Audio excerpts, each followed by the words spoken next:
자, 평가자 입장에서는 이제 이 기술 개발이 왜 필요하는지, 필요성이 뭔지, 국가에서 제시하고 있는 그런 방향인지, 그런 아이템인지, 이런 부분들을 보게 되는 거죠. 독창성. 지금 현재 다른 기업들이 이런 분야의 기술 개발을 하고 있는지, 아니면 이 기업이 독자적인 기술을 가지고 이런 독창성이 있는지, 이런 부분들을 이제 살피게 되는 거고, 차별성이 있는지. 물론 이제 차별성이 없다고 하면은 뭐 제한도 하지 않았겠죠. 이 기술 개발이 다른 기업이 하고 있는 거냐, 차별성이 얼마나 있느냐, 이런 거, 그 다음에 고객 니즈를 얼마나 읽고 있느냐, 그 다음에 여기에 기술 개발을 통해 가지고 매출 가능성이 얼마나 이루어질 것인지, 이런 부분들을 이제 보게 될 것입니다. 그 다음에 이제 뭐 투자자 입장에서는 기존 아이템과 차별성이 얼마나 있는지, 그 다음에 매출은 언제 이루어질 것인지, 매출 시장에 대한 특징은 이제 어떻게 될 것인지, 이런 부분. 그 다음에 전문 투자자 입장에서는 사업적 마인드가 있는 것인지, 그 다음에 고객의 반응이 좋을 것인지, 이 아이템을 통해서 확장성이 있을 것인지, 이런 부분들에 대해서 우리가 이제 살피게 되는 거죠. 이런 부분들이 누구냐? 이게 이 부분이 바로 평가자 입장이라는 거죠. 평가자가 이렇게 하겠다는 거예요. 그러니까 창업자에 대한 평가자 입장에서는 평가자가 이런 부분들을, 이 파트를 집중적으로 검토를 할 것이고, 그 다음에 사업화 입장에서 볼 때 이런 부분들이 얼마나 될 것인지, 그 다음에 평가자 입장에서는, 과제평가자 입장에서는 기술적인 평가죠. 이런 부분이 얼마나 될 것인지. 근데 엔젤 투자자 입장에서 이런 부분들에 대해서 얼마나 가능성이 있는지, 전문 투자자 입장에서 이렇게 보는 거죠. 그러니까 이 평가하는 심사위원들이 이러한 사람들이 들어와서 평가를 하는 거예요. 이런 사람들이 기술적인 것만 보는 게 아니라 이제 이런 부분들을 다 보게 되는 겁니다.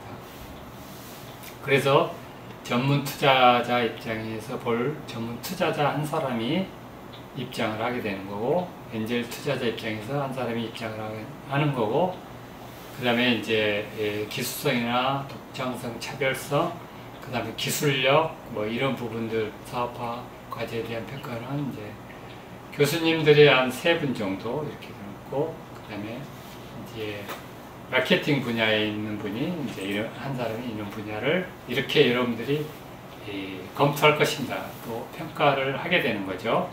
그래서 여러분들이 이런 부분들을 좀 인지하고 이런 쪽에 여러분들이 작성을 하시면 될 것 같습니다.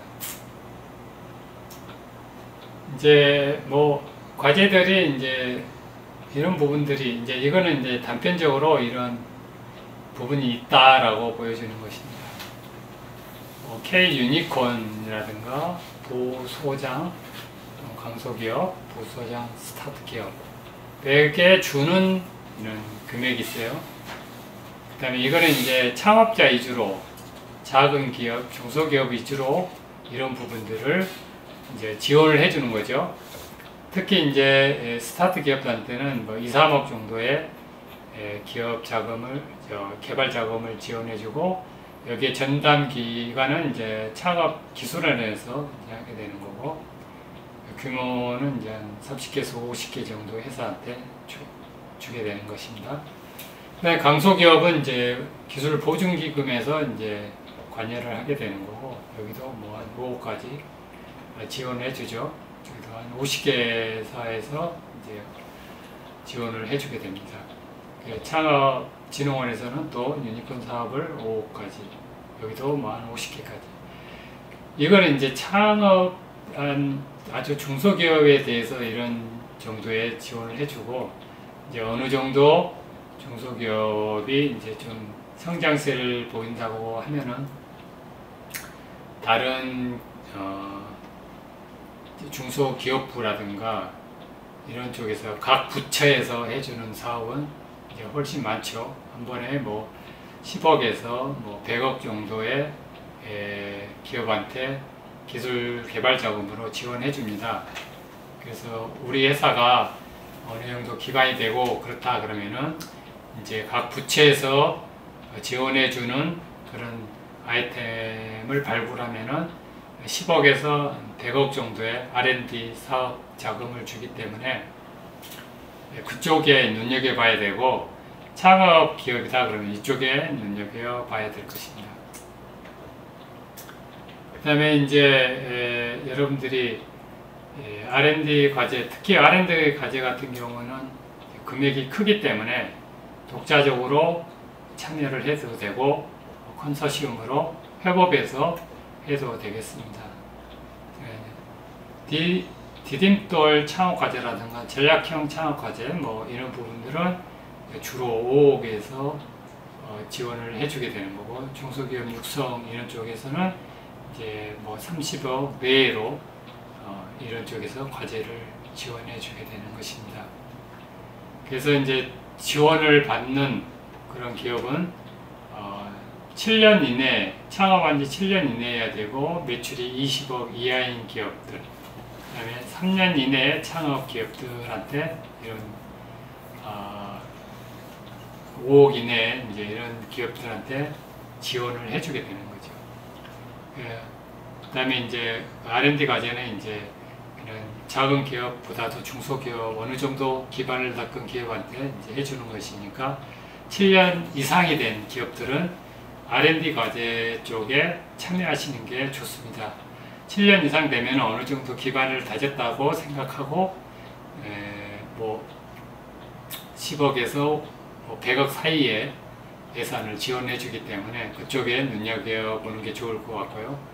7년 이내에 창업기업이다 그러면은 이런 쪽 5억 이내에 기술자금 지원을 해준 쪽을 눈여겨보고 지원하는 게 좋겠습니다. 이제 그런 쪽에 이제 우리가 국가에서 R&D 과제 지원을 해주는 부분들은 절대적으로 그 지원해준 금액에 대해서 다시 갚는 게 아니고 모두 지원해 준 거기 때문에 다시 그 금액을 갚을 필요는 없습니다. 그래서 순수하게 과제를 기업을 육성하는 데 쓸 수 있도록 국가에서 이제 무료로 지원해 주는 거기 때문에 여러분들이 잘 활용하시면 되겠습니다.